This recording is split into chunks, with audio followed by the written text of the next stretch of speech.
Welcome back to the Black Table. I'm Greg Carr, your host here on the Black Star Network. Every Friday, we spend an hour exploring ideas and subjects of special importance to Black people and others fighting to build a better society. Now, if you've been following us, then you know that in the tradition of folks like Gil Noble, Lister Bell Middleton, and others, we gather elders who have had an incredible impact on our people and on society, thinkers, folks still working, and who are continue to contribute. And we put them in conversation, in an intergenerational conversation with our HBCU master teachers, with our legal roundtable, with authors and others.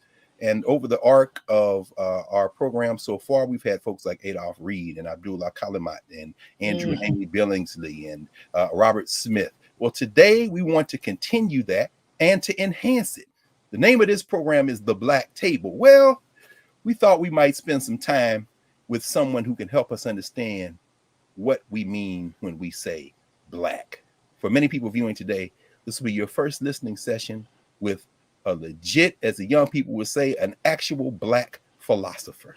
Now, he's going to probably quickly tell us that Black folk been doing philosophy for a long time, but this is a man with a PhD in it at a time when there were very few, and there's still not enough. So joining us today at the Black Table, one of the great minds of our time, the great Lucius Turner Outlaw Sr. I'm sorry, Senior, right? Nope. Father, no, your son is the third, so you junior. I'm junior. That's right. I always want to say when I say the Turner, it messes me up. But in fact, you contributed your son to the faculty of Howard University. He's up here with us, isn't he, Prof? That's right, at the law school. That's right, and he's loving it. He's loving it. It's been good for him. Absolutely, and the students love him. Love him. So for those, go ahead, Prof. I'm sorry. What'd you say? I was just going to say, I told him, if you convince your students that you love them, you can make very high demands on them, and they will do their best to live up to your demands. Absolutely. He's loving it. Absolutely, he's loving it. Between you and your wife, certainly his first teachers certainly took that instruction by watching you all, because everybody at the Howard University School of Law who have been his students, Lucius III, have said that he is indeed a master teacher. So he learned from the best. So I expect that will be nothing less. Thank you. Thank you much. And thank you for having me and honoring me by asking me to be at the Black Table, brother. Oh, it's a pleasure. It's a pleasure, brother. It's our honor. For those who are not familiar with Dr. Outlaw, he's the Joseph Johnson Distinguished Leadership Professor at Vanderbilt University. W. Alton Jones Professor of Philosophy in the Department of Philosophy, and also the Department of African American and Diaspora Studies, and of Human and Organizational Development at Peabody College. So Vanderbilt and Peabody, of course, part of the same institution. He joined the faculty about 22 years ago. Before that, and when many of us met him, he was the T. Worcester Brown Professor of Philosophy at Haverford College, right outside of Philadelphia. And those of us from the South, it might as well say Philly. It's right in the area. And that's right. His area, that's right. We don't do them suburbs. Like, well, this is all part of the same town. Just an extension of West Philly. No question. Professor Outlaw writes and teaches about everything from race and ethnicity to American philosophy, African American and Africana philosophy, critical social theory, the history of philosophy. He is the author of 2 collected works, volumes on race and philosophy from 1996, and critical social theory in the interests of Black folk from 2005. But he has a number of other publications in addition to that. A son of Mississippi, Starkville, Mississippi. He is a graduate of Fisk University, Phi Beta Kappa, and also, as I said, Boston College, where he got his PhD in philosophy in 1972. Prof, I want to start with a question. Since COVID has started, so many of us have moved online in these spaces, and you gave an interview that has been circulated widely with Philip McReynolds, a philosopher. I think he's at UNC, if not familiar. And you made a comment, and I think I wrote it down after. You said, people of African descent, starting particularly with enslavement and oppression in the Americas, in the United States in particular, were compelled to philosophize about the most fundamental issues, like, who am I?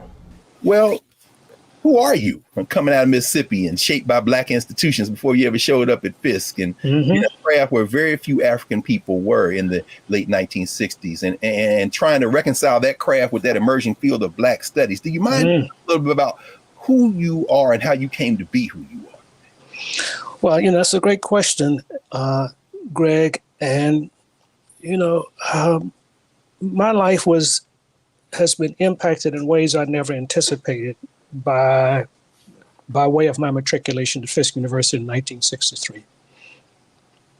A bunch of my classmates and I celebrated the 55th anniversary of our graduation a few weeks ago. And we all shared that we had no idea what we were getting into, no idea how our lives would be impacted by going to Fisk. Now, for me, one of the commitments I had made to myself as I was approaching graduation from high school was that I didn't want to go to school in Mississippi.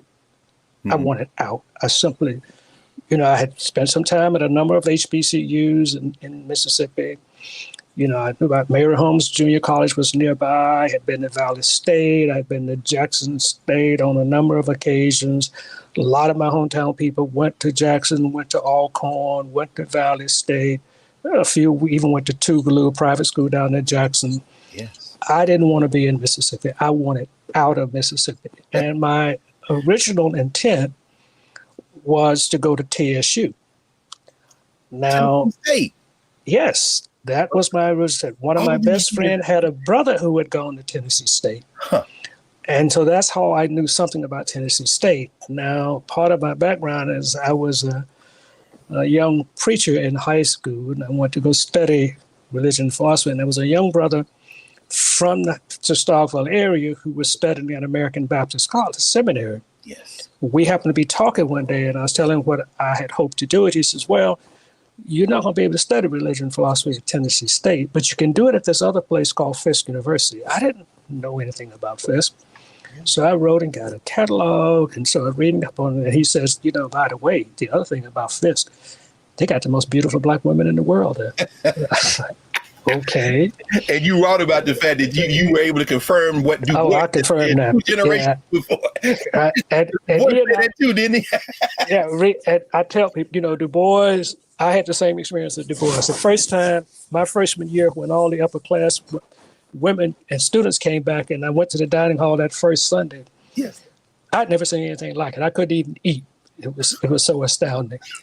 But Fisk was a place. Now, remember, the national movement was still underway when I got to Fisk in 1963. Yes. So this was a major happening in and around campus and around things. Now, my parents told me, don't get involved, don't get involved, don't get involved. They were afraid of what happened to me. They were afraid of what could happen to them if word got back that I was involved in the movement. They were really afraid of, losing jobs and danger to them. And I stood one day on campus as students were marching off from in the middle of campus, go back out to demonstrate. They were demonstrating on Morrison's over on West End. Yes. And I stood there and cried because I couldn't go. And I made the commitment to myself. I said, well, if I can't be out here in the street, I'm going to find a way to make my contribution to this effort. Yes, sir. And one of the things about Fisk that impressed me was there were all these faculty living on campus. And I'm looking at this saying, this isn't just a job. This is their life. This is how they live. Absolutely. And there were young men around, young men who had PhDs even in their 20s. And I was like, I want to do that too. I want to live like this too. And I made a decision that I want to become a college or university teacher at a place like Fisk. That's remarkable. And that my work as a teacher would be to contribute as best I could to that ongoing struggle. Now, another element of that was my senior year. Every spring, Fisk had an annual fine arts festival. Mm-hmm. And each spring, they would bring to campus a huge gathering of some of the best minds in the Black world. Lerone Bennett, Gwendolyn Brooks, John Oliver Killings was writer in residence at the time. Yes. Amira Baraka, Ron Welburn, a young Dardell Lee who became Hakeem Matabuti. I mean, all these people were coming to campus for this week-long thing, and they would be having symposia and conferences and speeches and whatever. And you were expected to go to as many of those as you possibly can, every day, every night, etc.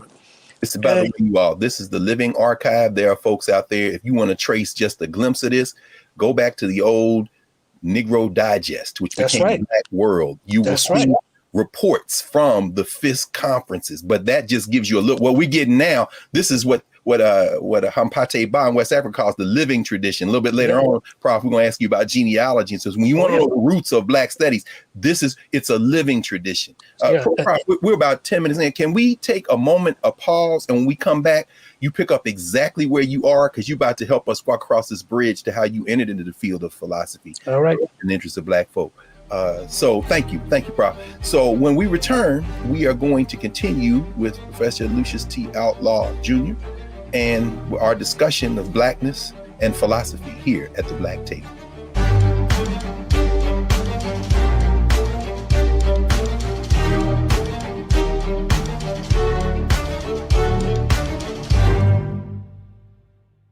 Hi, I'm Dr. Jackie Hood Martin, and I have a question for you. Ever feel as if your life is teetering and the weight and pressure of the world is consistently on your shoulders? Well, let me tell you, living a balanced life isn't easy. Join me each Tuesday on Black Star Network for a Balanced Life with Dr. Jackie.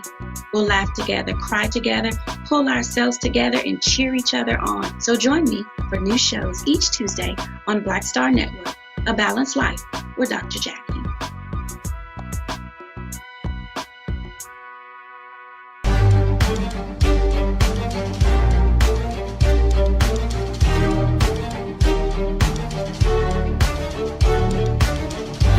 Welcome back to the Black Table on the Black Star Network. Greg Carr, and we are joined today with Professor Lucius T. Outlaw Jr., Vanderbilt University, son of Mississippi. He is walking us through his formative years at Fisk.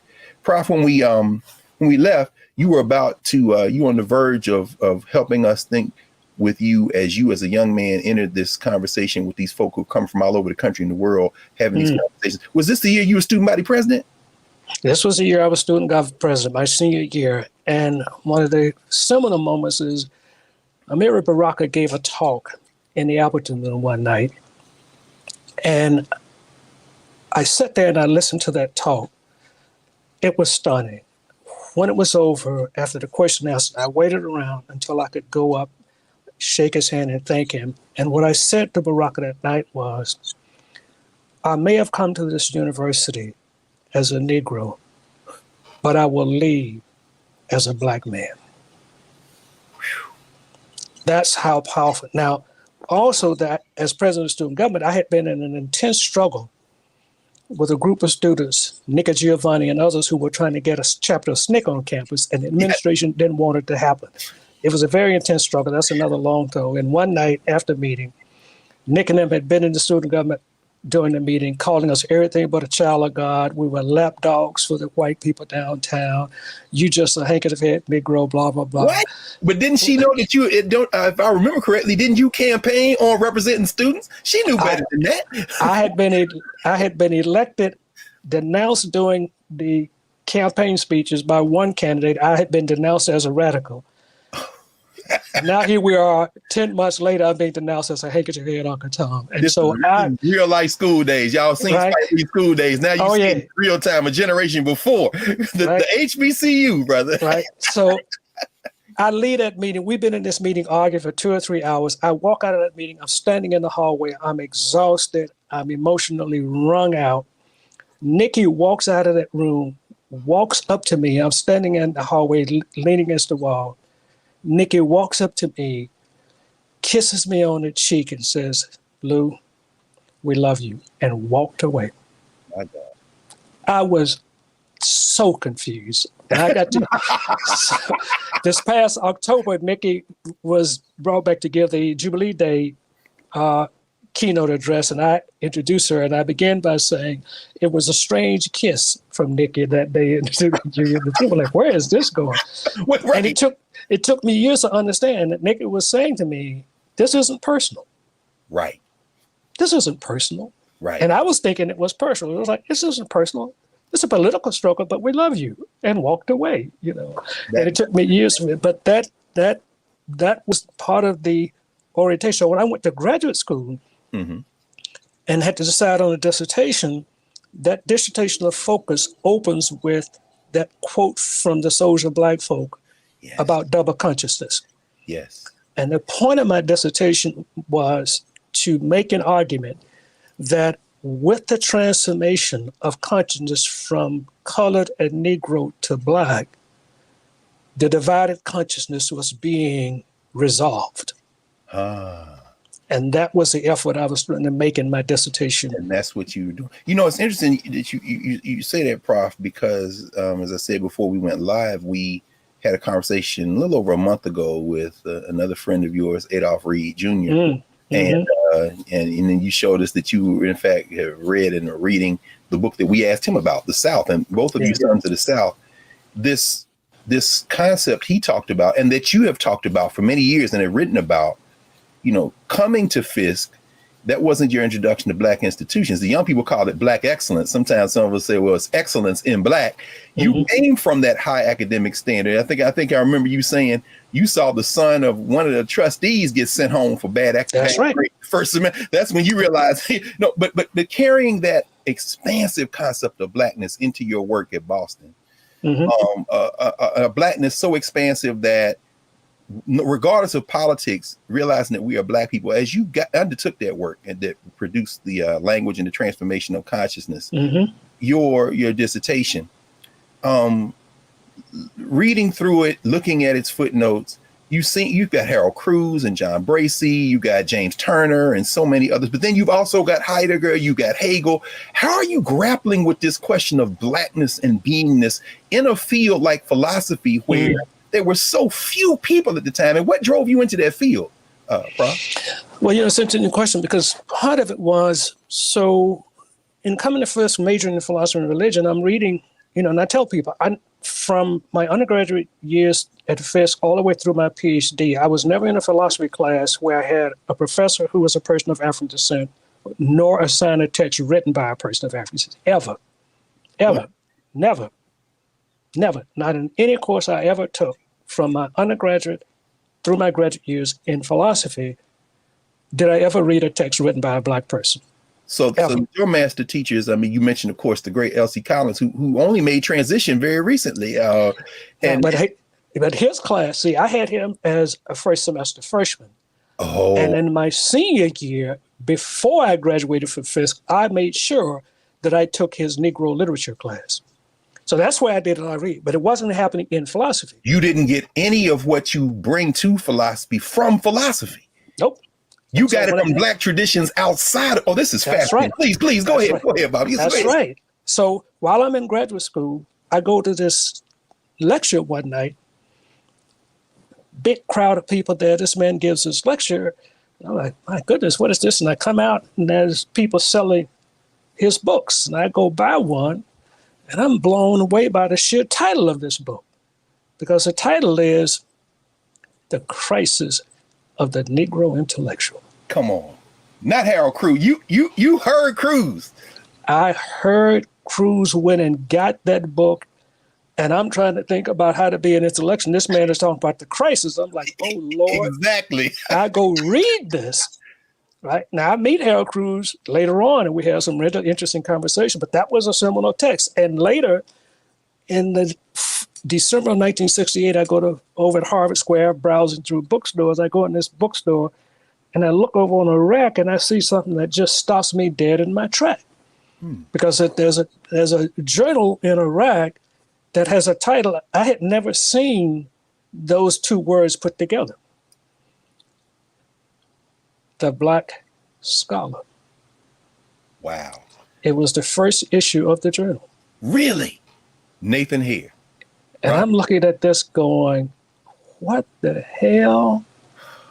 Black and Scholar? Right. So Hal Cruz, Christ of the Negro Intellectual, the Black Scholar, I've been caught up in this whole Black consciousness, Black power thing, having to rethink my way. And so I've got to find, and I've got this commitment. I'm not going to be in the street. I'm going to try to be inside these educational institutions. I want to be a teacher, but I got to arm myself to do this. So my dissertation is fundamentally drawing off of particularly Du Bois and Fanon. The language thing is coming straight out of his chapter, The Negro and Language, in one of his texts.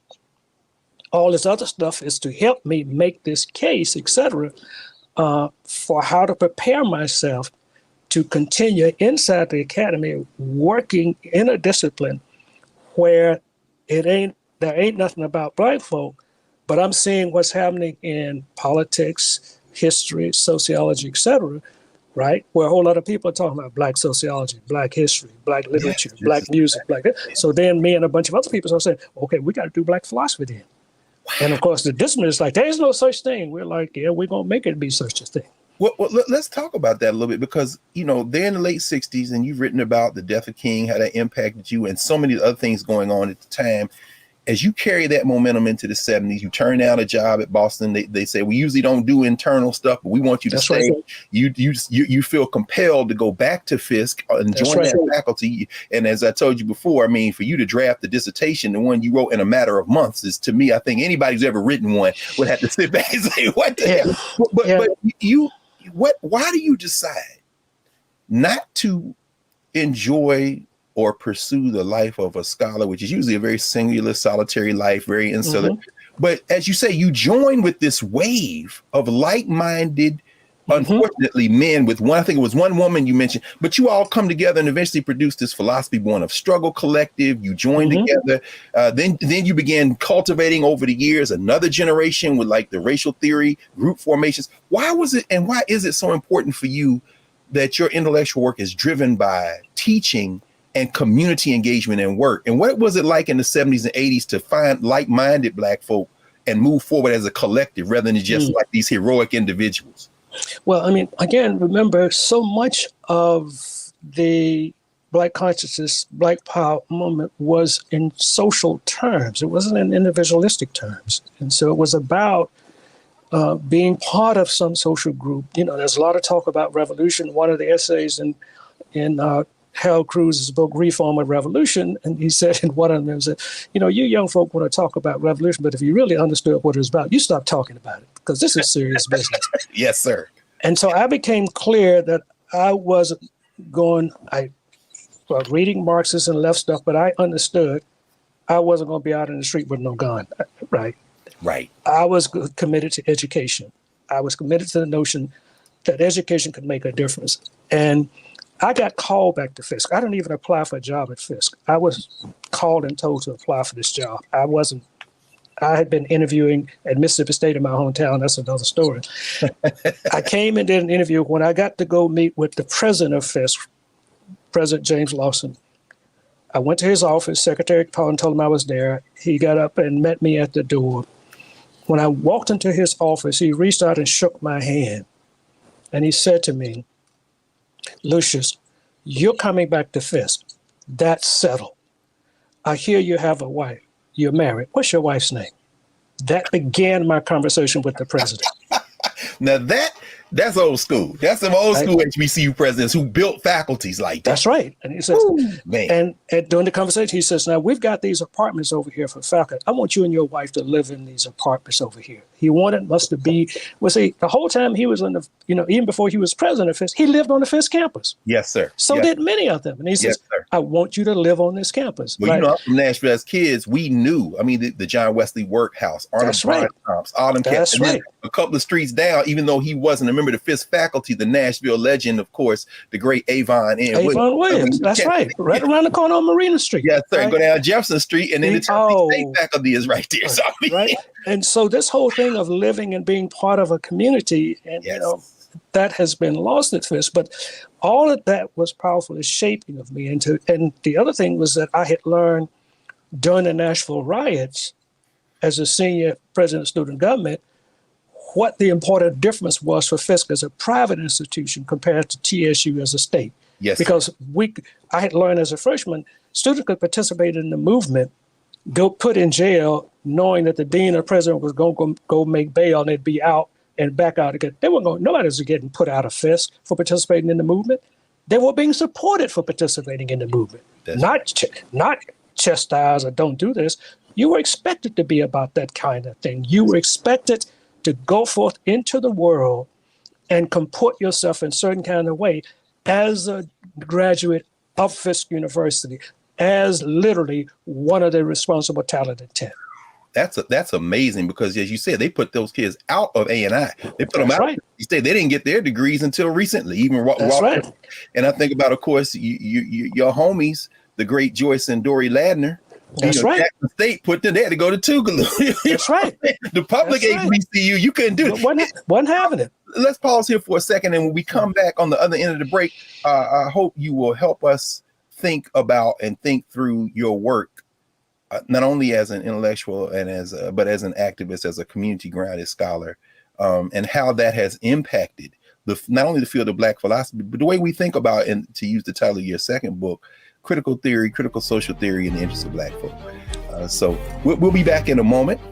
Greg Carr on the Black Star Network with the Black Table. We are honored to be joined today by Professor Lucius T. Outlaw Jr. Back in a moment.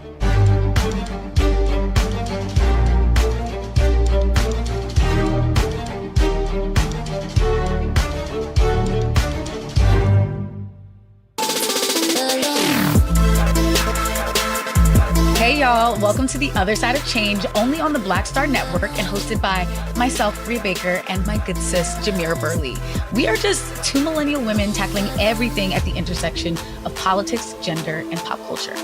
And we don't just settle for commentary. This is about solution-driven dialogue to get us to the world as it could be and not just as it is. Watch us on the Black Star Network, so tune in to The Other Side of Change.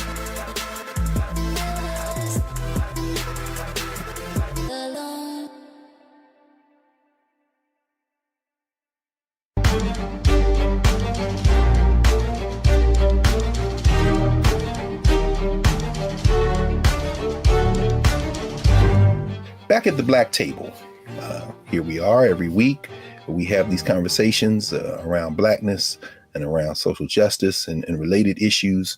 And today we are honored to be joined by Professor Lucius Outlaw, and we are discussing his intellectual journey and his work and how he has helped us and continues to help us think about the question of what it means to be Black in the world. Prof, when many of us encountered you, you, of course, are no longer at Fisk. You had cycled through a few places. I know you did some visiting work at Dartmouth and other places, but you had ended up taking residence at Haverford College. Mm-hmm. And I was, of course, at Temple at the time in graduate school and wrestling with this idea of Afrocentricity. Mm-hmm. And it was the only place in the world you get a PhD in Afro-American studies. So that's why we were there. Right. But, I came across a conference that was held in April 1987 at the University of Milwaukee, Wisconsin. Your friend Patrick Bellegarde Smith and one another. They tried to define what does it mean to do Black studies, or what was being called Africology at the time. Right. And there were two names at Haverford that those of us who were sitting in the Afrocentric, quote unquote, capital in the academy, but still trying to figure out what does it mean to have a discipline called Africology, and just about Black. How do you even approach this? There was Vernon Dixon. Yes, sir. And there was Lucius T. Outlaw. And when I eventually got my hands on Africology, normative theory, I said, here it is. You started mapping out, well, I think what you call it, archetyponic. You archaeology, genealogy from Michel Foucault, you got meta science, but you're driven by this question. And I still use that article, by the way, Prof, in my introduction to African studies class. I asked these young people a question: how do we even undertake the study of Africana? And so let me just ask you, for all of us sitting here listening to you, how do we organize even thinking about Blackness? You've spent your entire career thinking about it. What is Blackness? Who are we? Give us some sense of how you think about the world through those visions. So another seminal text for me is Peter Berger and Thomas Luxman's The Social Construction of Reality. So, some of my graduate students who have been close to me will tell you, well, look, if you're going to go study with Lou, you got to go read Berger and Luckman first. Social construction of reality. And there's a whole lot in there. But one of the fundamental things there is, when we think about it, all of us come into the world and are socialized into some notion of who we are. Other people give us names. We don't name ourselves. We are in families we don't make ourselves. We are introduced into institutions we don't choose ourselves. So there's a whole lot of making of us that goes on by way of other people, many of whom who care deeply about us, who shape us in keeping with various agendas that they have, etc. And we're in this complicated world in the U.S., white supremacy, enforced, etc., all that's about. And we have to, wherein we are supposed to be in keeping with that project, less than fully human being, deficient being, etc. And then always there have been Black people struggling against that to say, no, we're about a lot more than that. You're not going to tell us who we are, or you can tell us who we are, but we will not, most of us will not live by or identify with who you would have us be. And the Black Power movement was another eruption of, no, we're going to redefine ourselves in some very powerful ways. And I was deeply impacted and deeply influenced by that. Now that means there's another part of this, and that is that what it means to be is not written into our genomes. Mm-hmm. It's not coded into our genomes. Mm-hmm. What it means to be is determined by human beings ourselves. Mm-hmm. And so, in some sense, well, what does it mean to be Black? It is, well, what do we who take ourselves to be Black, what do we think that means? Yes. We're in some sense self-defining in that respect. Now, we're in, if you will, dialectical interaction with lots of other peoples and even among ourselves about those who are colored, Negro, Black, African, etc., trying to work that through. But it's a process of self-definition. And then the question is, can you give it institutional grounding? Can you give it social grounding, etc.? One of the things that became really interesting to me was, okay, how if you take up this self-definitional project, what does that mean for the production of what you take to be knowledge about yourself and about those like you, about the world? So the Black Studies Project became an interesting challenge for me. How do you set about creating knowledge production enterprises in keeping with an aspiration not only to be free from oppression, but also to flourish? Yes. To be creatively flourishing. And Du Bois was a tremendous inspiration in wrestling with those kinds of issues for me. Mm-hmm. But the intellectual challenge is a formidable one. And no question. It is a formidable one. And how, within the context of these institutions, predominantly white institutions, particularly, which is where so much of the Black studies effort initially emerged, yes, how can you fulfill this project, this aspiration, in a way by which you can also survive the critical scrutiny of those who don't, many of whom don't believe what you're doing has any credibility whatsoever, right? But you're determined to do it. That's incredibly powerful. I mean, on so many levels, you have never, well, let me rephrase that. You've always carried forward the institutions that shaped you. So you've been reading how you engage with Michel Foucault and genealogy. You're not drawing from Foucault for your cultural grounding any more than Du Bois wasn't. You're drawing on Starkville. You're drawing on Fisk. You're drawing on all those collectives. You're drawing on those, and then in those spaces that you have found yourself, when you raise that challenge, and you've written about this as well, the constant attack on Black Studies departments to find their legitimacy, you've still managed in some way to survive, but also to thrive, and then to train others without having any of that grounded in this respect for the places that you found yourselves in institutionally, that displaces that grounding you've written and taught about your whole life in terms of where that greatness comes from, where that Black greatness comes from. Yours was the first article, quite frankly, and of course that's what, and you were so gracious to let me come over and hang out with you in West Philly, come out there to Harvard and sit in your house and talk through this. That's right. You know what I mean? Yours was the first article I read that took on Karenga, took on Asante respectfully, agreed where there could be agreement, and at the same time said we've still got to ground this in the lived experiences of African people. We don't have to go back to Africa, but we must include it. We shouldn't reject enslavement. We must consider it. What you raise, even a question, let me ask you this question right quick. You raise a question, you say, you know, why didn't Black people just turn into perpetual terrorists and attack this country and attack any place we found ourselves in? That's right. You know, and I wonder if you talk to us a little bit about how you think of the cultural groundings and traditions we have that can't be explained or understood without grounding it in the lived experiences of Black people. Could you talk a little bit about? Sure. Yeah, please. So one of the things that my maternal grandmother used to say to me, and this when I was up in Mississippi, she said, you know, son, the only way you can keep somebody in a ditch is you have to get in the ditch with them. Don't get in the ditch with the white man. And I should think about, so what does this mean? Right. And, you know, I think about this, right? So think of of an enslaved Negro woman working in the big house, preparing food for the white family. Yes. Now, she could say, well, you know, I'm going to end this terrorism over our life because I'm going to poison the whole damn family. Yes, sir. But she doesn't. She could say, you know, this white woman had a baby. This baby's going to grow up and they're going to will us slaves to the baby. I'm going to short circuit that. I'm going to kill their children. Yes, sir. Enslavement was cross-generational. So she could say, I'm going to disrupt this cross-generational enslavement because I'm going to kill the next generation. But instead, we've got Black women, in some cases, feeding, nourishing those white children from the milk of our own breast.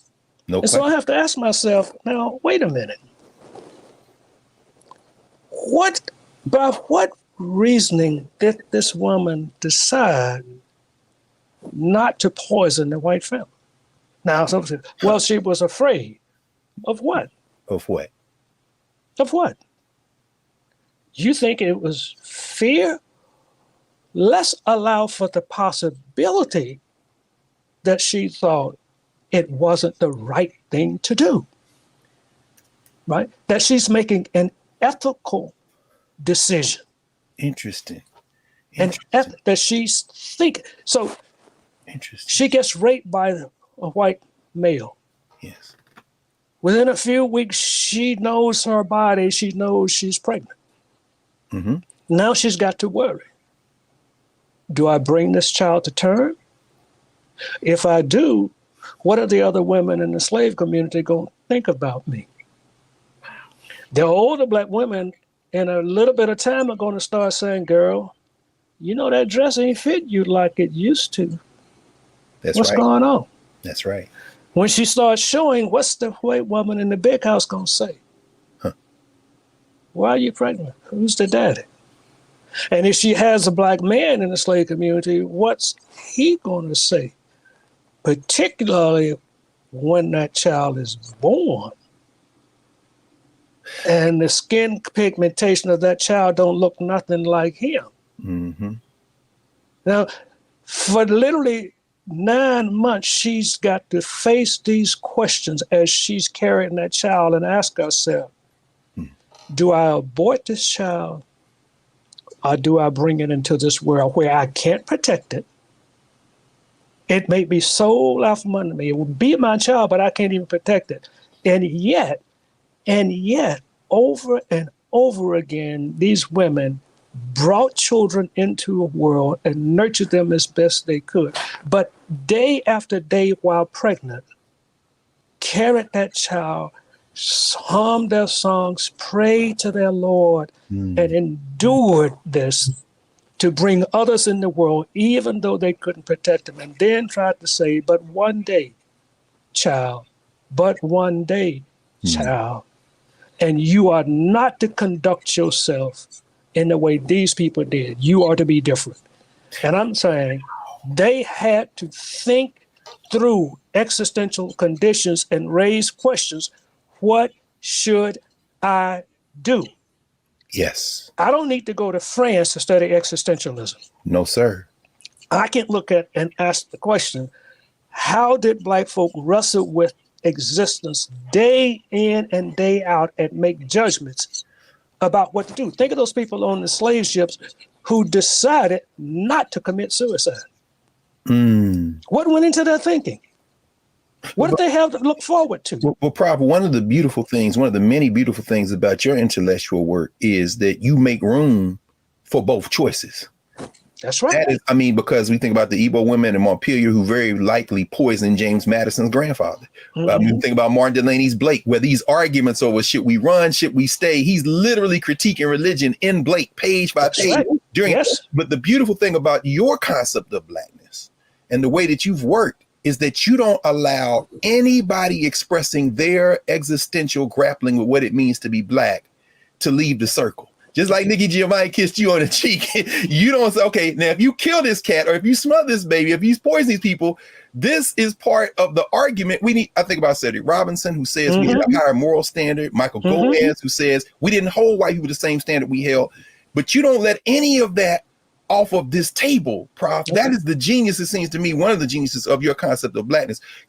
Let's pause for a second. We want to come back and finish this final segment and continue this conversation and bring in one of your guiding spirits and fellow alum from Fisk, W.E.B. Du Bois. I'm thinking about that talk he gave at Johnson C. Smith, Whither Now and Why, where he said, they're going to change these laws, and then you got to decide who you are in the world. And, really are. And then gave you the baton. He said, let me get this fellow Fisk guy the baton. You got to answer. I'm going to Africa. Anyway, when we come back with Lucius T. Outlaw Jr., we are going to ask him the absurdly unfair question of whether now and why Black people should go, given what he has framed for us so far. Back in a moment at the Black Table on the Black Star Network.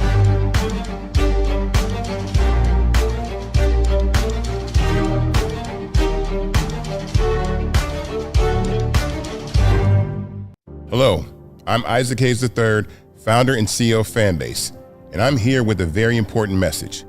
We are at a turning point in the Black community where we must have equity in the apps we use that scale to billions of dollars.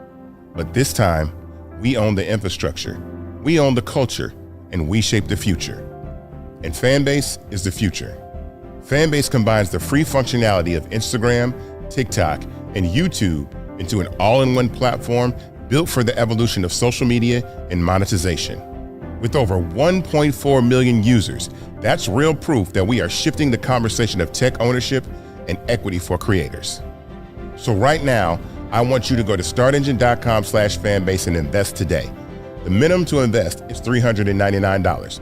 That gets you 60 shares of stock in Fanbase at $665 a share. This marks a turning point in Black ownership of social media. If we don't take this opportunity to own social media right now, we will always be customers to our own creations. And that can't go on. So once again, go to startengine.com/fanbase and invest today. We must own the platforms where our voices live, our stories matter, and where our culture drives the world. Thank you.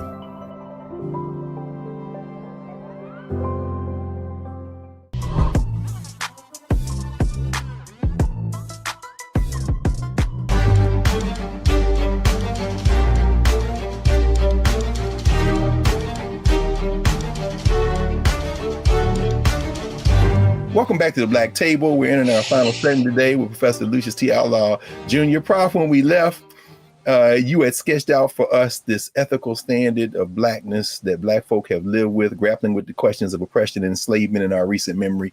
But I'm wondering now, as I said, as we left, you have just, you've informed us you taught your last class at Vanderbilt, and I imagine the community is grateful because that means you're going to spend that much more time with them and the family.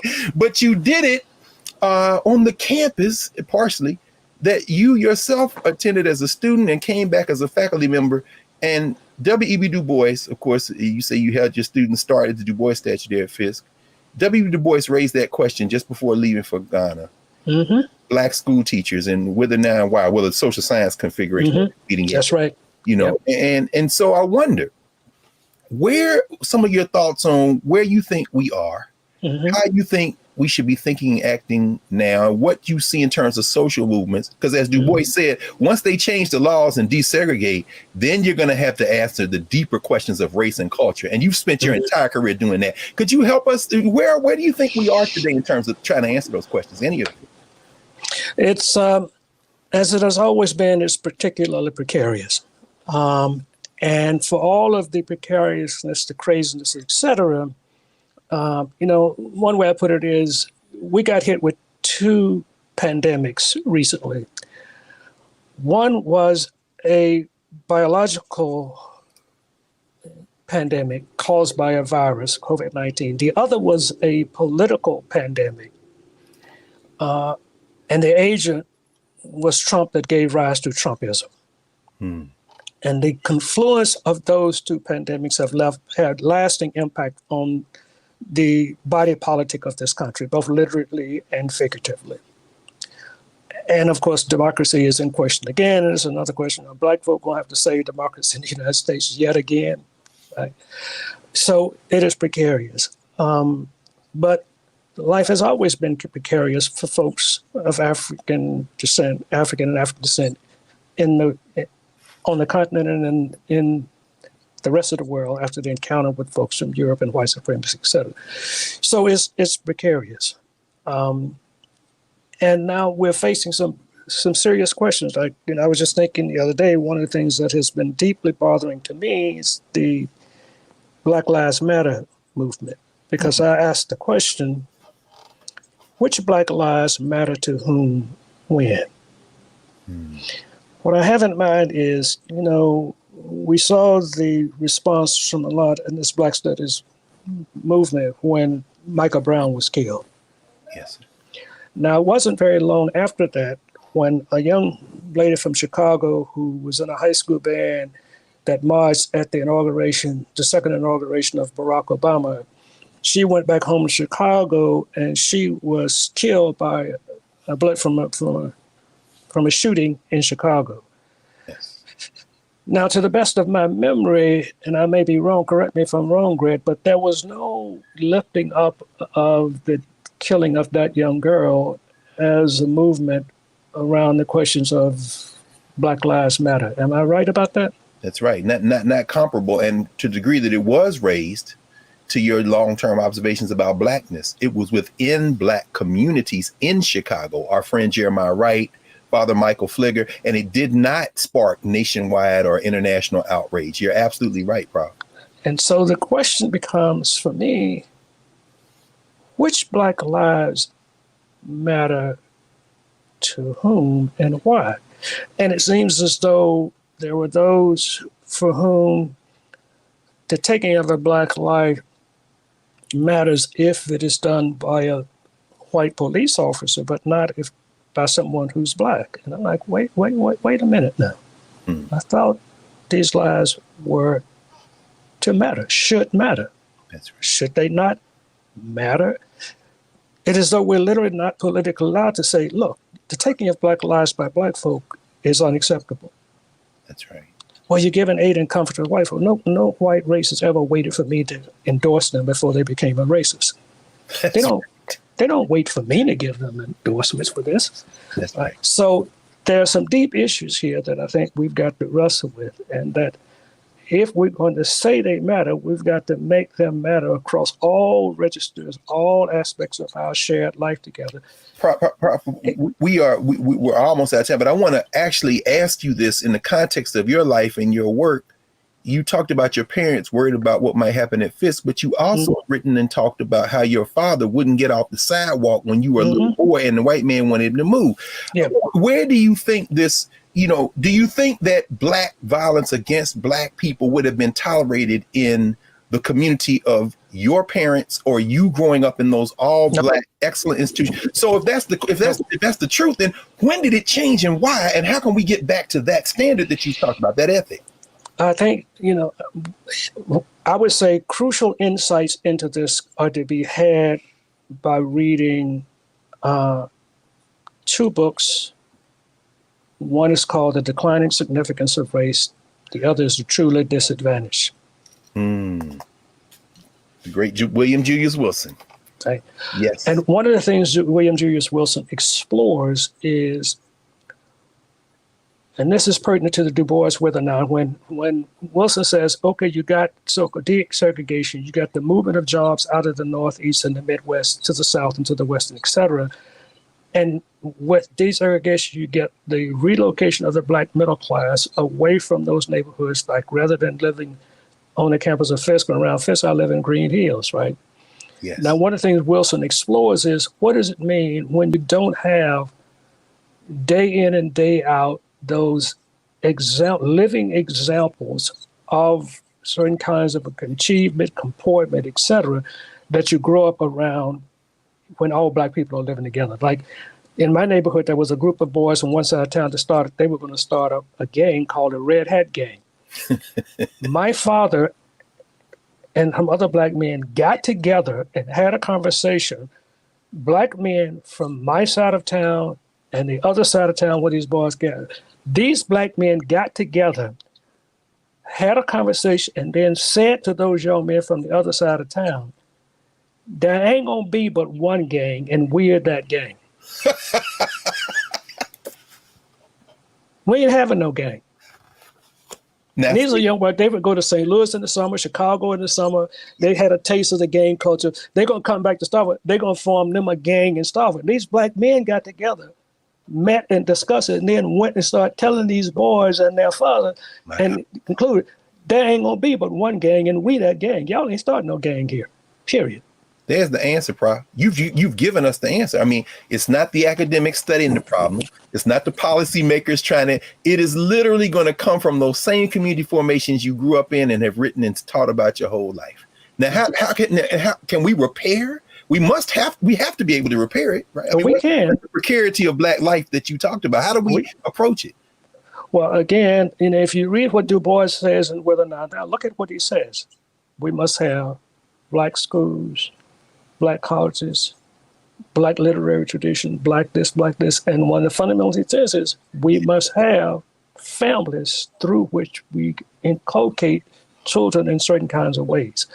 Now that's challenging for me because 2 of my 3 sons are married to young white women, and those are my 4 grandchildren. Yes, sir. So now I have to help them understand, as I said to one of my students who took the Du Bois seminar, which was a profound experience for him, you ain't responsible for enslavement and white supremacy, but you are responsible for what you do. You now have the responsibility and the opportunity to redefine what whiteness means, to rehabilitate whiteness.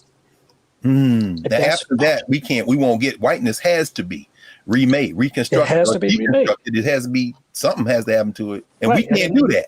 Right. And so I'd say to people, one of my essays is a rehabilitation of whiteness. And so I say, if Black folk can take the notion of Blackness and turn it from a negative to a positive, which is what we have done, white folk can rehabilitate what whiteness means. We don't have to eliminate whiteness. I have no desire to eliminate white people from the world, but this whole thing about replacement, silly argument, that's not my goal at all. Mm-hmm. What I do want, what I have tried to do in my teaching, working in predominantly white institutions, is to say, it is not in my best interest for white folk to have institutions of higher education only to themselves and to socialize another generation of white folk without intervention from Black folk and other non-white people. That is not in my best interest. It's too dangerous. It's in my interest to help young white folk come to a critical understanding of what whiteness has meant and to have the courage and the creativity to redefine what whiteness can be going forward. Man, that's, you know what? As the young people say, you just dropped some jewels, brother. That's a fact right there. I mean, in fact, let us take in about 60 seconds or a minute if we can do it in a minute. You now stepping out of that day-to-day valence that you've been in now for, was it 52 years, you said? 52 years. As a college professor. And man, now we know for all your brilliance, coming out of the family and community you came out of, like so many Black men and women, You can't spell retire. I'm sorry. That's not one of the words. So I'm just wondering, we all want to know what's next in terms of your work. We know you somewhere working on something like a musician. You never stop playing. So what you working on, Prof, as you now have a little more time? Over the next 6 months, I'm going to work on a project that is, and I just wrote to someone the other day and said, nope, I can't do that essay for that special issue of the journal. I'm going to turn my attention to doing something I've been incubating for a couple of decades. And it's to work on one essay by Ralph Ellison. Wow. One essay by Ellison called The Little Man at Cheetah Station. That's all I want to say about that. Hey, we can't bring back the split. Brother, that little man at Cheetah Station, that Tuskegee article. Look, y'all, I can't tell you. Look, everybody, when is Kendrick going to drop the next? No. This one right here. That's what I'm going to work on. This is what you want? What? Go ahead, bro, please. Oh. The other thing is, as of July 1st, I will be an active member of the Haverford Corporation. The corporation is a legal entity that owns Haverford College and is responsible for overseeing the college. They delegate the oversight to the board of managers, who delegates management to the president and his staff.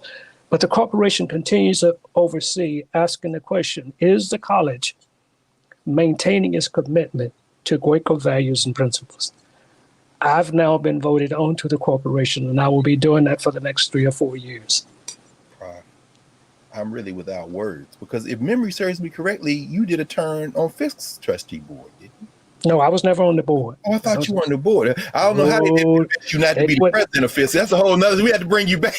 You know what happened when Du Bois came and was asked to give a talk, and he talked about when the last white president was still there, and he told it was time to go in the 1930s. The attorney Salenti, no question. And they said, we don't want him back here no more. That's right. So I weighed in when Hazel Lear was president and said, this is all wrong-headed. Y'all should be doing this. And so I've literally been persona non grata in certain. Lord have mercy. But that's okay. You know what? That is okay, Prof. I mean, you have labored not only for our people, but for humanity for so long and continue to do it. This is wonderful news to hear about Haverford and this little man at Cheetah Station. I'm sure my brother and another one of your many apprentices, Larry Jackson, is going to be very happy to hear that you've taken on that essay from Shadow and Act, because in so many ways you are the product of that little man. Oh, it's a powerful essay. It is one of the finest essays I've ever read in my life. Oh, you're going to make me go somewhere and sit with that for a couple hours this afternoon. Listen, you all, if you're not familiar with Lucius Outlaw, you need to get his book on race and philosophy, Critical Social Theory and the Interests of Black Folk. Check him out. He's all over social media now because of YouTube and everywhere you can see his lectures. But we want to thank you, Prof, for spending some time with us. And please, you have an open invitation. We want you back to have more conversation here. Well, let's be alert. There's something coming out in November that's going to might be of interest to you. You know, Jeffrey Stewart did this. Oh, of course. Did this book on Elaine Locke. On Elaine Locke, no question. You know what? I call it a deeply troubled book. Ooh, you gonna do the review? Well, I've done an essay. It's not a review because halfway through the book, I refused to read it any further. My God. And so then the editor of the journal said, well, can you write an essay about why you won? I said, yes, I can. That essay is coming out in Boundary 2 in November. Oh, in Boundary 2, of course. Ronald Judy and those cats up there in Pittsburgh. Oh, man. You know what? Hey, y'all, the Black Table. Look, we're building this, Prof, this week by week. This is the type of engagement that I suspect what we want to model this on, in part, is the kind of engagement that you all really developed in the 60s and 70s. Mm-hmm. And an essay like this, you all, Jeffrey Stewart, we had him at Howard. He came, of course, he did a lot of research there. Won a national. That's right. In fact, it had just been announced when we had him come and do the talk. And so, but nobody, look, the cipher is real. Nobody comes with universal phrase. We got to get a guy in the Black community, whether it be the basketball court, the spades game, or the book. We got to have a conversation. Cannot wait to read that, Prof. Thank you. And it's going to be in Boundary 2, the journal Boundary 2, you all, the number 2. I can share it with you before it even comes out if you wish. Man, I would Love that. Now, I know the rest of y'all like, wait a minute. No, y'all just gonna have to wait. I have to wait. As the young people say less. But yes, Prof, listen, man, thank you so much for spending some time with us, Prof. Thank you for having me. I've been honored by it, Greg, and you have been admired by me, respected by me, for bringing me into your trust and respect. Thank you, thank you, thank you. But no, that's my honor. It's the least we can do. You received the baton, so we're gonna keep running with you. Thank you. Love you, brother. Talk to you soon. Like to. All right. All right. We will now come back in a moment, and we'll clear the table and prepare for next week at the Black Table. Back in a moment.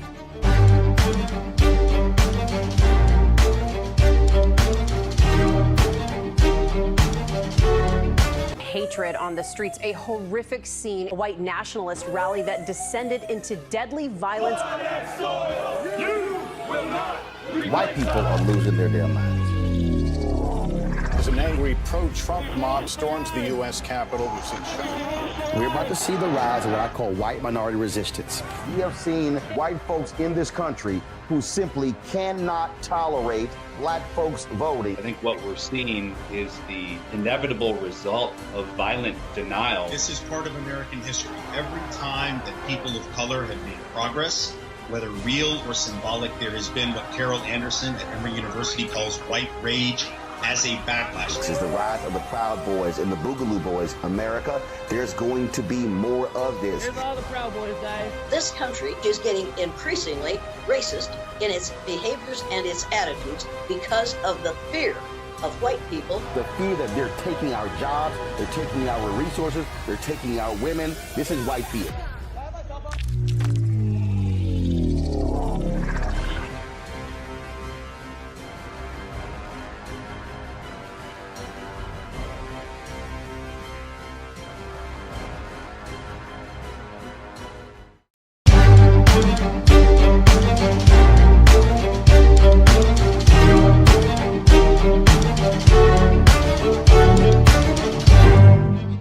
Welcome back to the Black Table here at the Black Star Network. I'm Greg Carr, honored to be your host.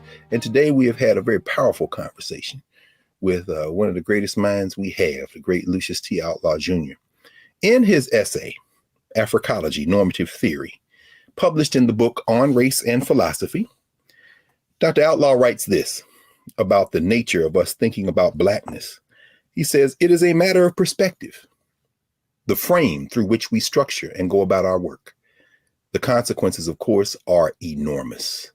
At the stake is the safety of negotiating the mind field of life on the way to a chosen destination.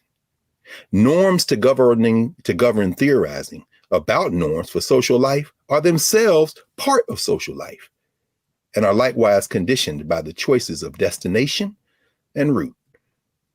No amount of theorizing can eliminate the risks involved in choosing, either in social life or in theorizing. Thus, we must not be pretentious about what is to come from an attempted refinement of Black studies into a more mature and socially responsible discipline of Africology.